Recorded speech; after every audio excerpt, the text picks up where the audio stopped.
এখন কি করবো স্যার? পজিটিভ না নেগেটিভ সেটা বলো। Positive sir. পজিটিভ বলো, কালকে পারবে? কালকে স্যার পারবো, আশা করতেছি স্যার। দেখো তাহলে কালকে না হলে এটা সিলেট চলে যাচ্ছে, ঠিক আছে? ওরা শহর বাইরে স্যার। তাহলে কালকে আছে 10 আপনার বট ব্যালেন্স যেটা আছে ওইটা দিয়ে দিবেন স্যার। আর আপনার শর্ত সাপেক্ষে 10 বট ব্যালেন্স যেটা আছে স্যার ওইটা 10 দিয়ে দিবেন। আর শর্ত সাপেক্ষে যেটা হয় সেটা করবেন স্যার। আর ওই টাকা আটকে কোনো আটকানোর কোনো সমস্যা নেই তো স্যার? না, ওরকম কিছু না। 10 না তো 15। স্যার আর একটা বিষয় স্যার, বলো। এই সাইলের রকেটটা কিন্তু স্যার অনেকের কাছ থেকে টাকা নিয়ে আসে স্যার। ওই সেই ঝামেলাগুলো তো দেওয়ার সামনে আসে। না, ওটা কারোর কাছে নাই, আর ওটা শুধু আমার একচ্ছত্র মালিকানা আমার, ঠিক আছে? স্যার রকেটে তো স্যার এমনিতে ইনকাম কম স্যার। আর এটা তো নিশ্চয়ই স্যার, আর আপনি যদি পারেন স্যার আসলামটাও কিন্তু স্যার যে কোনো ভাবে আমার আর ব্যাটসম্যানের মুখের দিকে তাকায় ওইটা একটা ব্যবস্থা করে দেবেন। হদিস নাই, সমস্যা হলো আসলাম হলো তো বিক্রি করছে ওগুলো তো ওই সময় একবার নাকি লগ আউট হয়েছিল, সেটা তাও সাথে সাথে ফোন করে চাপ দিয়ে একদিনে আবার যদি স্যার যেটা বিক্রি করেছে যদি সেটা আবার ফেরত নিয়ে আসার ব্যবস্থা থাকে স্যার সেটাও করে দিন স্যার। ফেরত নিয়ে আসার ব্যবস্থা নাই, ওরা ডকুমেন্টস দিয়ে যে মালিকানাও চেঞ্জ।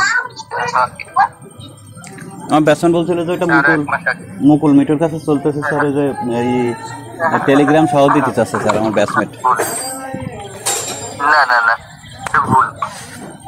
তাহলে একবারের সাথে কথা বলি স্যার, ওই দিতে চাচ্ছে টেলিগ্রাম দিতে চাচ্ছে, যখন ওই টেলিগ্রামটা আপনার কাছে দিবা না স্যার আমি? ঠিক আছে, তোমার ব্যাটসম্যানই মানে দুষ্টামি করছে, বলছে যে আমি এদের জন্য টাকা দিচ্ছি, ও জীবনেও টাকা দেয় না এদের জন্য। এদের নিয়ে কখনো লেনদেনই হয় না এদের সাথে। এদের সাথে লেনদেন হয়েছে নবাবের সাথে, নবাবের মাধ্যমে। স্যার রাজু টাকা নিয়েছে স্যার, আমি এই জিনিসটা জানতাম স্যার। রাজুরে সেট করছে আমি জানি, বুঝছো? রাজু টাকা দিলে রাজু নিছে, তার জীবনে হলো এইটা নিয়ে কখনো কথা না, এটা বিক্রিটা আরো 1 বছর আগে, ঠিক আছে? ব্যাটসম্যান ওই আসলামটাকে আর মিটুর সাথে ইয়ের দেখা হয়েছে ওই 1 বছরই একবারই ওই ধরা হয়েছিল, জীবনেও মিটুর সাথে ইকবালের কথা হয়। ব্যাটসম্যান তো মিথ্যা কথা বলবে না স্যার আমার কাছে, আমি যতটুকু জানি স্যার ওইটার জন্য 35 লাখ টাকা করে নিয়েছে স্যার। না এটা পুরো নেগেটিভ। তোমার ব্যাটসম্যান অত ছোট না, ঠিক আছে? আমি যেটা বললাম,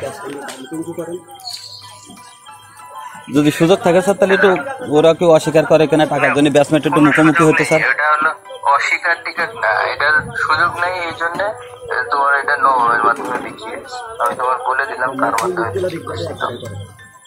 ওই নবাবের সাথে জিজ্ঞাসা করতে পারলাম, অথেন্টিক সোর্স থেকে আমি তথ্য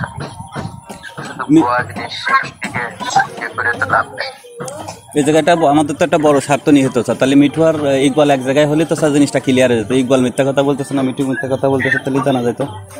আরে ভাই এটা এই আমার দরকার নেই তো এই সিস্টেমে যাওয়ার, বুঝছো? বাবা ঠিক আছে। জি স্যার। তুমি ইকবালের চিনো?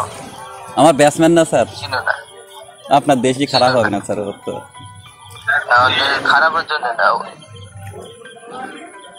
তবে এইটুকু বলতে পারি স্যার, যদি ইকবাল আর লিপুর সাথে যদি একবার মেশেন স্যার তাহলে আপনিও ওদের প্রেমে পড়বেন স্যার। আমি মিশবো না স্যার ওর সাথে, আমার টার্গেট হলো হয় নষ্ট করা, আমি বলছি নাই উড়াই দেয় স্যার। এই শালিটা তো আমি নিই, তাহলে আবার এটা নষ্ট হবে না তো স্যার? না আপাতত নষ্ট হবে না, নষ্ট হলে ফেরত দিয়ে দেবে, টাকা ফেরত দিয়ে দেবে, সমস্যা। ঠিক আছে স্যার, তাহলে আমি আপনাকে টাকা পয়সা রেডি করে আপনাকে আমি জানাচ্ছি স্যার কালকের ভিতরে। কালকের ভিতরে? জি স্যার।